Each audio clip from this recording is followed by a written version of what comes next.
Saltwater Starlight Dog. June 1, 2020. Wendover, Nevada, USA.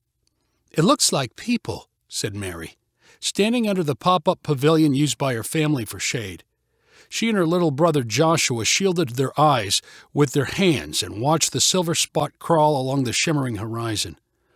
"I don't know what they're doing out here," said Dad, with a grumble in his voice. "We were supposed to have this place to ourselves."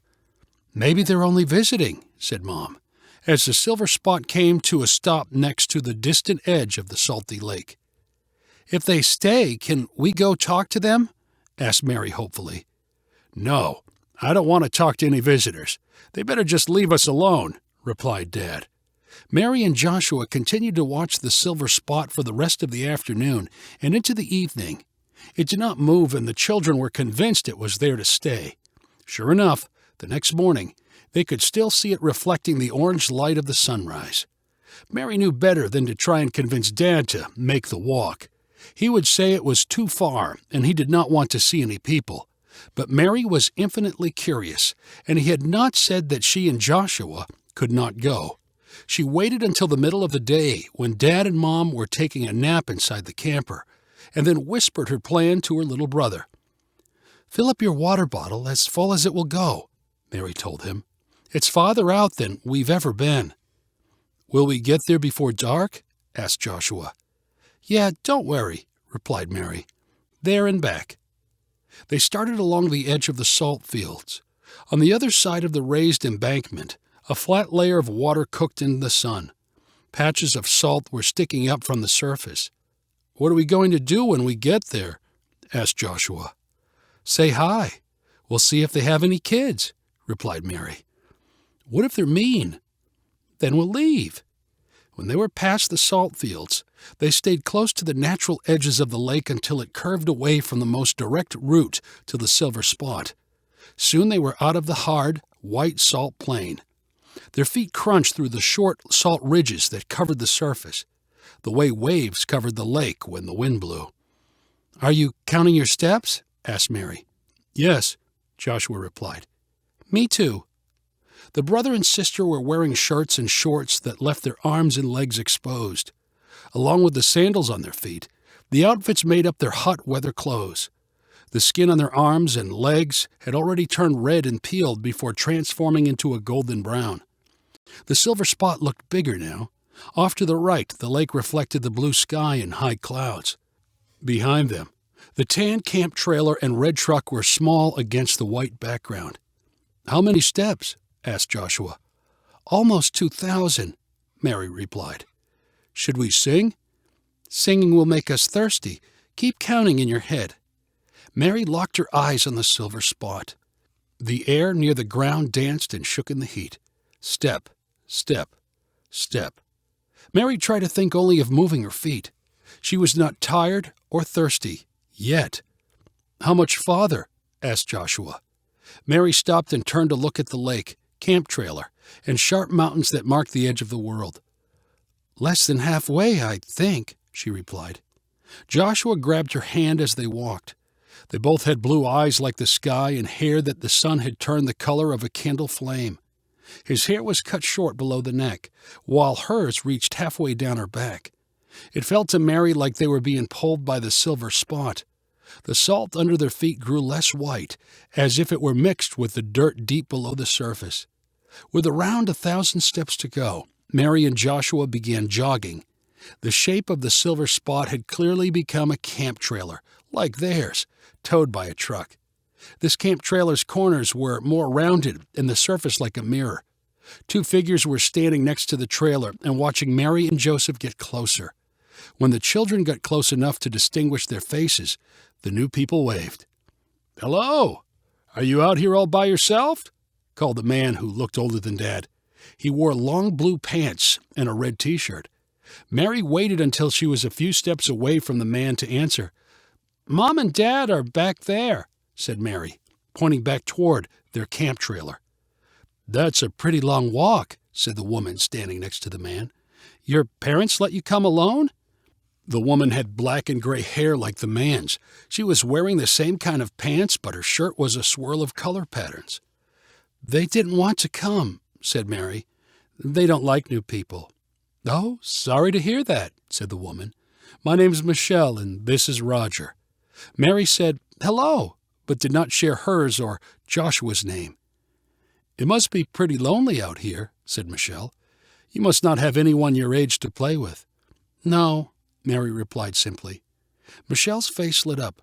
"Do you like animals? Dogs?" Mary and Joshua both shrugged, and Joshua said, "We might if we had one." "Well, let me introduce you to Duchess," said Michelle. She walked to the camp trailer's door and opened it. A gray-colored dog with short legs appeared. She immediately hopped to the ground and ran straight toward Mary. "Ruff, ruff," barked Duchess in a friendly way, as she wagged her tail and sniffed Mary's feet. "You can pet her if you want," said Michelle. "She loves having her back and belly rubbed." Mary and Joshua bent down excitedly and stroked Duchess. The dog rolled over onto her belly, and the kids continued rubbing. "She's really soft," said Mary affectionately.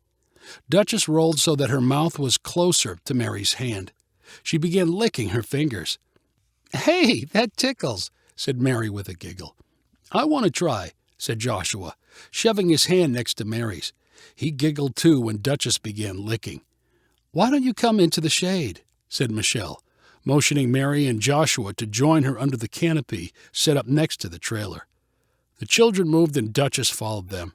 They spent the next half hour rubbing the dog and singing her the songs Mom and Dad had taught them about birds, the sky, and other animals.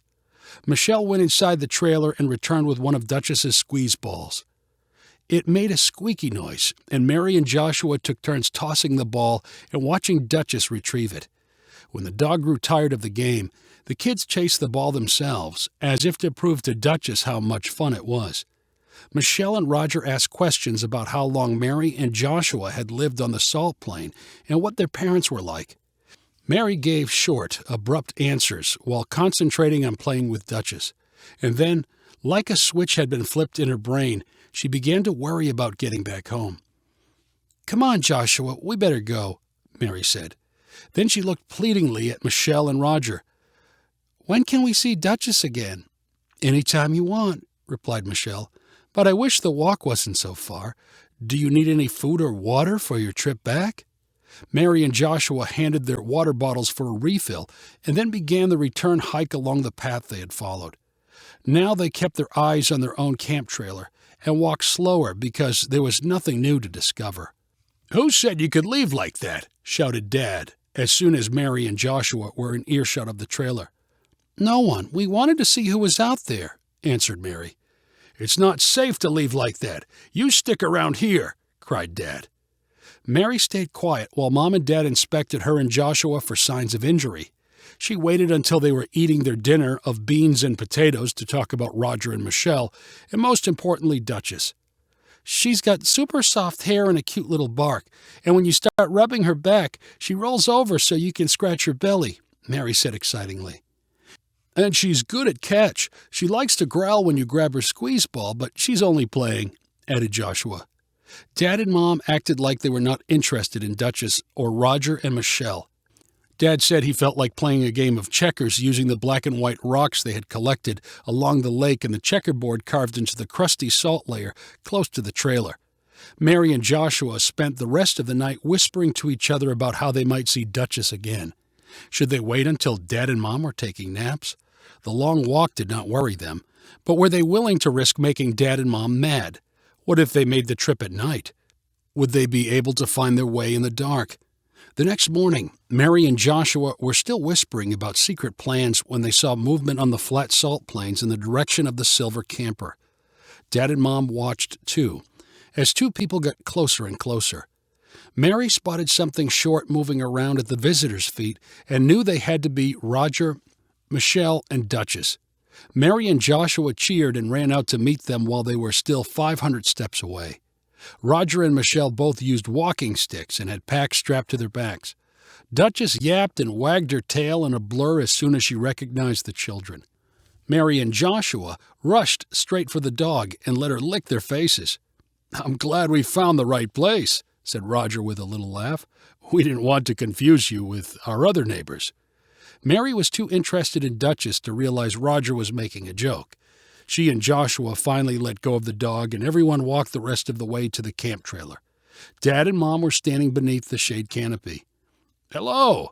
We've already met your kids," called Roger in a friendly voice. Dad raised his arm in acknowledgement but did not say a word. "Nice spot you've got," continued Roger with a smile. "How long you folks been out here?" "Long enough," replied Dad gruffly. "You settled in for a while? How long you plan to be here?" asked Roger. Dad folded his arms and shrugged. "We already love your kids," Michelle said sweetly. "Ours are grown, so all we've got around is Duchess, but she's almost like a child to us." Mom nodded and returned a half-smile. Dad continued to frown and watch. Mary and Joshua danced around the dog. The four adults continued to stand where they were, not saying another word. Roger and Michelle chuckled whenever Duchess made a cute bark or the children tried to imitate her by walking on all fours. "Well, we didn't mean to take up too much of your time," Roger finally said.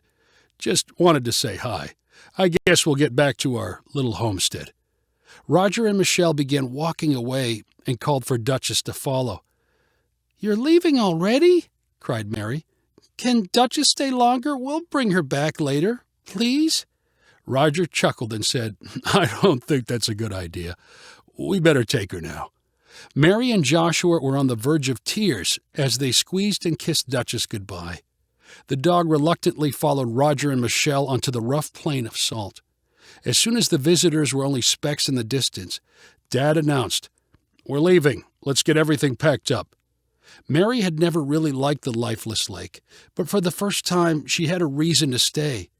"Why are we leaving now?" she cried to Dad.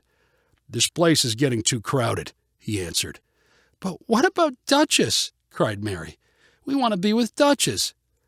"Dogs don't matter," replied Dad, "especially other people's dogs. Now help Mom fold up the tarp." Mary and Joshua had tears in their eyes as they carried the folded canopy to the bed of the pickup. They did not offer to help Dad with the empty water barrels or the folding outhouse. Instead, they walked to the edge of the salty water and threw rocks at the reflections. Night was coming on and the first stars twinkled. "We could ask the stars for help," said Joshua. He did not bother wiping the fat tears from his face. "Mom says the stars can make things happen if you ask them." "You ask first," said Mary.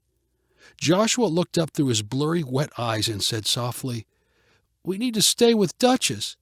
Please, help us." Mary turned her head to the same spot in the sky where Joshua was staring. "Maybe you can make Dad want to stay and make him love Duchess as much as we do." "He doesn't listen to us, but maybe he'll listen to you," added Joshua. They stood next to the water until almost all the stars were listening, and they repeated their wish. When they returned to the trailer, they found it connected to the pickup truck. "Maybe Dad can't hear the stars," Joshua whispered to his sister. "Or maybe they're not talking loud enough." The two kids fell asleep in the trailer on the bed they shared, hoping Dad was hearing a message their ears could not. When the morning came and the inside of the trailer brightened, instead of hearing stars, they heard barking. They rushed to get outside. Duchess was sitting all alone, close to the trailer. Next to her was a water bowl, her squeaky ball, and a large bag filled with dog food. Mary and Joshua did not bother wondering where Roger and Michelle were until they found a little note attached to Duchess's collar. Mary unfolded it and read very slowly. "We decided your family needed its space, so we're moving on. We also decided you needed this little dog more than we do. All she needs is love, and we know you'll give that to her. You can rename her if you want. She's yours now." Joshua laughed and cheered and threw the squeaky ball into the air. He could hardly find the words to show his excitement.